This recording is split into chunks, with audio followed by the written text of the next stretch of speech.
Le roseau courbé par le vent. Nous ne devons pas être comme des roseaux que le vent penche sur le côté.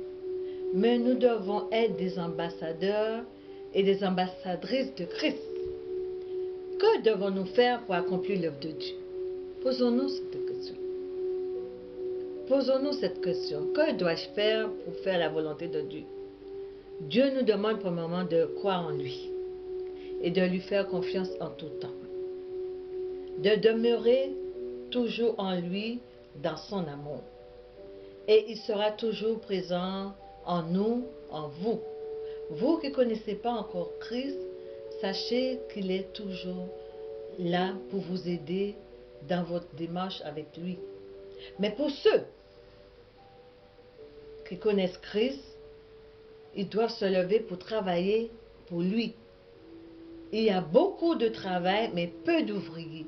Et nous ne devons pas être comme ces roseaux que le vent balance de gauche à droite.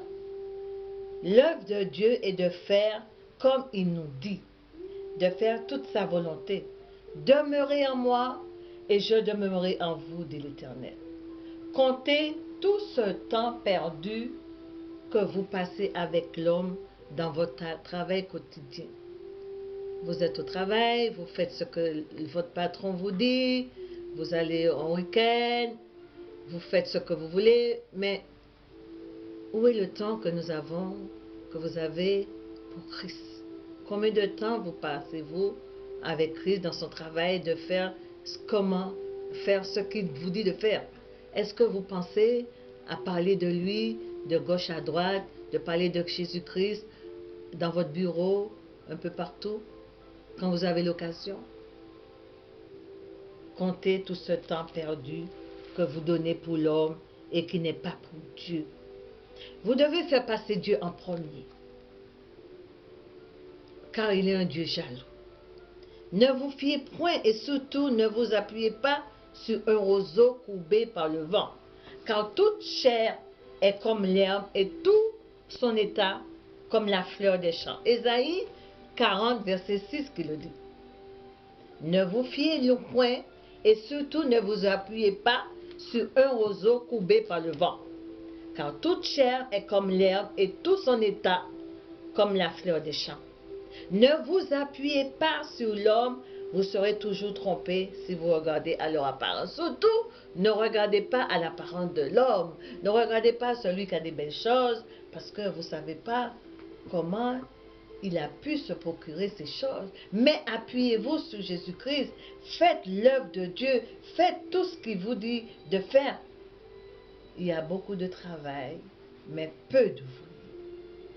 Vous serez toujours trompé si vous regardez aux apparences extérieures de l'homme, en cherchant ce que vous désirez en eux, comme appui, consolation, du profit. En vous appuyant sur l'homme, il vous donnera que du mépris.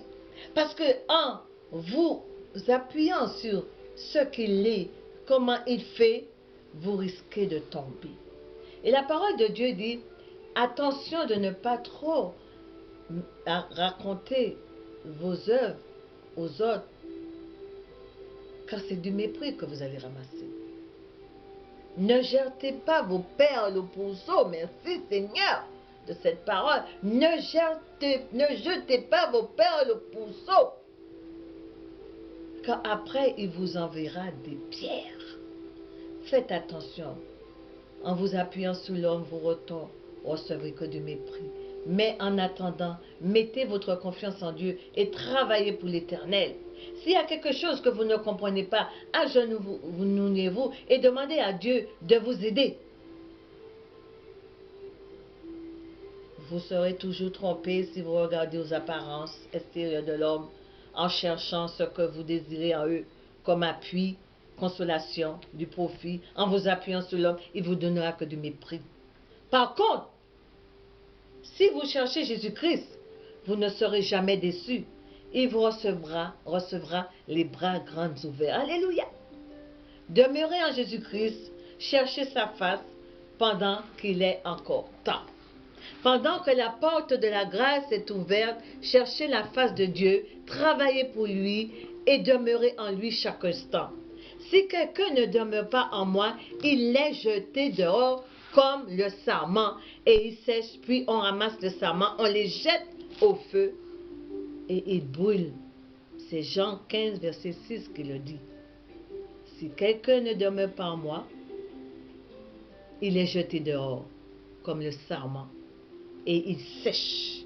Puis on ramasse les sarments, on les jette au feu, et ils brûlent. Alors si vous ne voulez pas être jetés comme les sarments, demeurez en Christ, travaillez pour lui. Faites ce qu'il vous dit de faire. Ne vous appuyez pas sur l'homme. Maudit soit l'homme qui se confie en l'homme. Maudit soit l'homme qui s'appuie et qui met tout son espoir en l'homme. Mettez votre confiance en Dieu. Ne soyez pas comme ces roseaux courbés par le vent. Celui qui me cherche, dit Jésus, verra ma gloire. Celui qui ne cherche pas Jésus se fait du tort. Et se fait du tort à lui-même. Et le monde ne pourra rien faire pour lui. Cherchez Jésus pendant qu'il a encore temps. Vous qui êtes dans le désespoir, vous qui êtes dehors, cherchez Jésus. Il vous appelle. Mes amis, cherchez à demeurer et à connaître davantage Jésus-Christ, Fils de Dieu. À l'aimer et de toutes vos forces à lui donner cet amour si fort qu'il attend de vous. Vous qui ne connaissez pas encore Jésus-Christ, venez à lui, demeurez en lui. Mais vous qui connaissez Jésus-Christ, levez-vous pour travailler pour lui. Il y a beaucoup de travail, mais peu d'ouvriers. Et Dieu cherche des hommes et des femmes qui portent sa parole.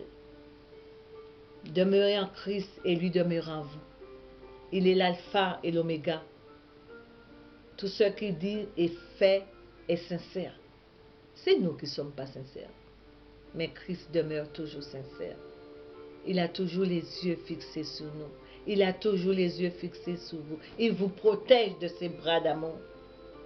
Celui qui fait la volonté de mon Père qui est aux cieux, celui-là est pour moi un frère, une sœur, une mère. C'est Matthieu 12 qui le dit. Celui qui fait la volonté de mon Père qui est aux cieux, celui-là est pour moi une sœur, une mère. Demeurez en Christ chaque jour. Il est votre ami fidèle et tendre. Ne soyez pas comme les roseaux courbés par le vent, mais soyez solides en Jésus-Christ, car il est amour. Et il veut que nous nous levions pour travailler pour lui, pour aller. Il a dit, va, va. Et ce matin encore, disons, Seigneur, je veux me lever pour travailler pour toi. Alléluia. Soyez bénis. Was bénis dans Jesus.